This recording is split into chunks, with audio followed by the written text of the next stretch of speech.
LP, UP, CAT-8, Education and Child Psychology, Class 23 and 24 Model Questions. First one, നിരീക്ഷണാത്മക പഠന സിദ്ധാന്തം ഏത് വികാസ മേഖലയുമായി ബന്ധപ്പെട്ടിരിക്കുന്നു? സാമൂഹിക വികാസം. സെക്കൻഡ് വൺ, എറിക്സൺ ഈ ഘട്ടത്തെ ജീവിതത്തിലേക്കുള്ള പ്രവേശനം എന്നാണ് വിശേഷിപ്പിച്ചത്. 6 വയസ്സ് മുതൽ 12 വയസ്സ് വരെയുള്ള ഈ ഘട്ടത്തിലാണ് കുട്ടികൾ ജീവിത വിജയത്തിന് ആവശ്യമായ വിവിധ നൈപുണ്യങ്ങൾ സ്വായത്തമാക്കാൻ തുടങ്ങുന്നത്. എറിക്സൺ മുന്നോട്ട് വെച്ച മാനസിക സാമൂഹിക വികസന പ്രക്രിയയിൽ ഈ ഘട്ടത്തിന് നൽകിയ പേരെന്ത്? ഊർജ്ജസ്വലത, അപഹർഷത, industry vs inferiority.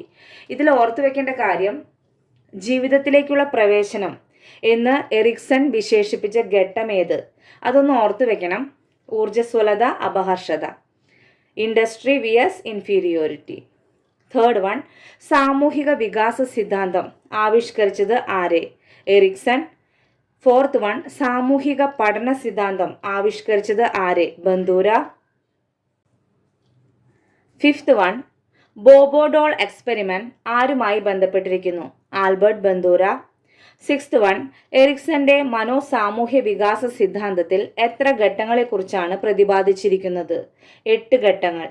Seventh one, എറിക്സന്റെ പ്രീ സ്കൂൾ പ്രായത്തെ 3 തൊട്ട് 6 വയസ്സ് വരെ എന്താണ് വിളിക്കുന്നത്?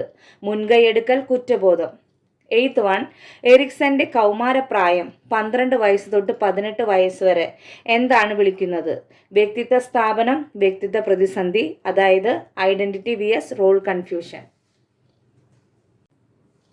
നയൻത്ത് വൺ, എറിക്സന്റെ മനോസാമൂഹ്യ വികസന സിദ്ധാന്തത്തിൽ ആദ്യഘട്ടം അറിയപ്പെടുന്നത്? വിശ്വാസം, അവിശ്വാസം. 10th വൺ, ഏത് പ്രായഘട്ടത്തിലെ ശിശുവികാസത്തിന്റെ സവിശേഷതയായിട്ടാണ് സ്വാശ്രയത്വം, ലജ്ജയും സംശയവും എറിക്സൺ ചൂണ്ടിക്കാട്ടുന്നത്? 1.5 വയസ്സ് മുതൽ 3 വയസ്സ് വരെ. Thank you.